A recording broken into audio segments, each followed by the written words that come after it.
Native, wir sind hier bei dir daheim in Biel. Biel gibt es so ein bisschen als Drecksloch, ne? Es hat schon viele Assis. Ja, es hat viele Assis.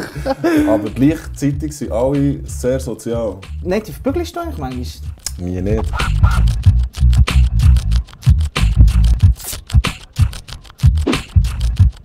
Was hast du das Gefühl, wie nehmen die Leute wahr? Die Leute nehmen mich in erster Linie ein bisschen als arrogant wahr. Die kennen nicht den Native. Sorry, nicht von gehört. Mit dem Native?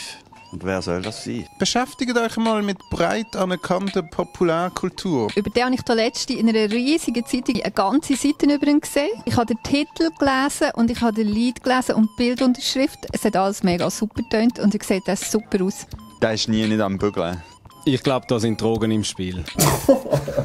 Also letzteres würde ich gut verneinen. Meine Zeit mit der Droge ist abgelaufen. Hast du eine schlechte Erfahrungen gemacht? Ja, es tut dem eigentlich nicht gut. Ich würde es niemandem empfehlen.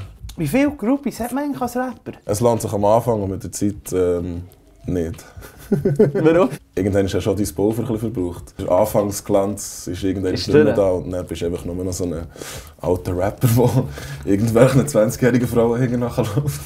Das Schlimmste, was du jemals gemacht hast? Dass ich einer Frau meine Liebe nicht gestanden habe. Du bist ja noch ein Romantiker. Ich glaube schon, ja. Lässt sich das noch korrigieren? Der ist durch. Tinder-Typ? Nein. Also ja gut, brauchst du nicht als Rapper. Nein. Die kommen von allein. Marina hat geschrieben von Tinder.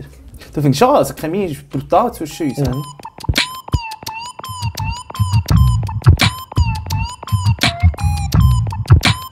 Die Schweiz ist für einen Native. Mein Heimatland, aber gleichzeitig habe ich manchmal schon Hass auf die Schweiz. Auf die Ignoranz von der Gesellschaft. Warum sollte man manchmal einem Staatsoberhaupt den Stinkfinger zeigen? Ich würde es eigentlich niemandem empfehlen, weil es sorgt nur für Bad Publicity. Ich bereue es nicht, aber man kann es vermeiden, dass man in der Zeitung stehen und man verurteilt wird. Hat das eigentlich gekostet? Gekostet hat es mir nichts, höchstens mein Image. Wie kapitalistisch bist du? Viel mehr, als ich eigentlich sein will. Das teuerste, was du jemals hast gekauft? Ein Programm zum Musik machen. Der Gara will mit dir ein Lied machen, was sagst du ihm? Du bist ein Hurensohn. Das ist doch ein Bützer. Falsche Art von Bützer, so im Sinne von Arbeit macht frei wahrscheinlich. Der härteste Tag in deinem Leben? Meine Geburt. Das weisst du ja gar nicht mehr. Was ist das Erwachsenste, was du jemals gemacht hast? Kinderhüte. Hey, neben dir fühle ich mich brutal alt.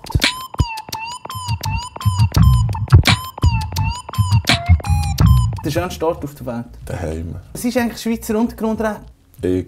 Was willst du auf dieser Welt hinterlassen? Der Frieden. Welche Menschen verstehen dich nicht? Alle Menschen, die auf der rechten Seite stehen.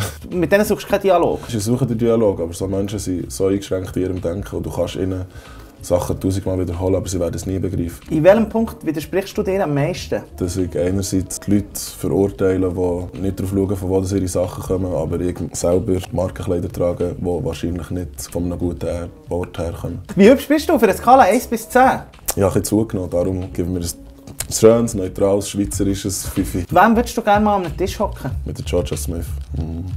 Würde ich auch helfen. Nein.